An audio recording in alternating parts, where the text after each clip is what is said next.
Hinimas ng scammer ang halos 60,000 pesos sa donasyon para sa batang nilapa ng aso sa Samar. At ngayong magsisimana Santa, magiging talamak pa raw ang mga scam. Nasa frontline ng balitang yan si Gerard de la Peña.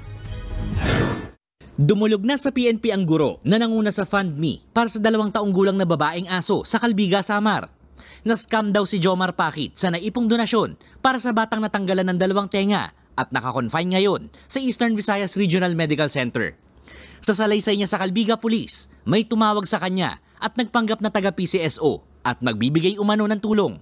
Upang makapagpadala ng pera, humingi umano ang kanyang kausap ng OTP sa kanyang GCash account.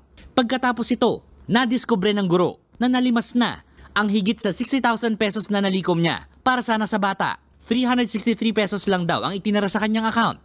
Sa inisyal na investigasyon, nailipat ng scammer ang pera sa Bingo Plus app account. Ito naman yung biktima, naniwala naman po. Naibigay po yung OTP. Hanggang sa naubos na po na i-transfer po sa ibang account po yung cash. Nagpag-coordinate na siya sa Regional Anti-Cybercrime Unit. Ngayong parating na ang Holy Week, hindi lang pila at traffic ang pinaghahandaan, pati rin scam, tiyak magiging talamak. Si Robert, hindi niya tunay na pangalan, na biktima ng travel scam. Nag-book siya ng travel package sa isang travel agency sa social media. Papuntang Hong Kong sana silang pamilya. 200,000 pesos ang babayaran para sa 7 tao. Pero nang magbigay siya ng down payment na 90,000 pesos, nagduda siya sa kausap na travel agent. Sabi niya, may di-discountan daw. Must be the baggage, sa insurance.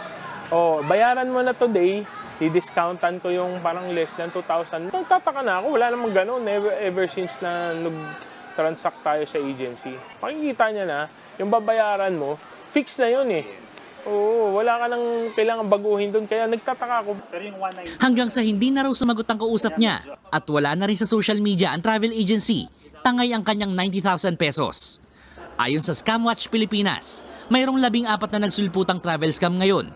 Kabilang dyan ang pag-aalok ng peking accommodation sa mga hotel, murang travel deals at umano'y libreng bakasyon. Isa lang yung layunin nila, to deceive us of our hard-earned money. Kukunin na yun, pati yung information.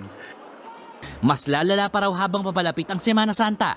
If we will follow the last holiday seasons, sa early days before the holiday itself, there is a potential increase. And then during the holiday itself, magda-die down.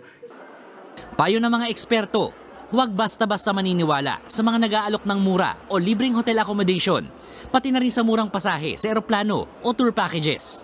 Lagi raw siguruhing lehitimong travel agency ang kausap na accredited ng Department of Tourism. Nagbabalita mula sa Frontline, Gerard de la Peña, News 5. Mga kapatid, may Los Baños po. Huwag magpahuli sa mga balita at impormasyong dapat ninyong malaman. Para sa mas malawak na balitaan at diskusyon, mag-follow at mag-subscribe sa social media pages ng News 5.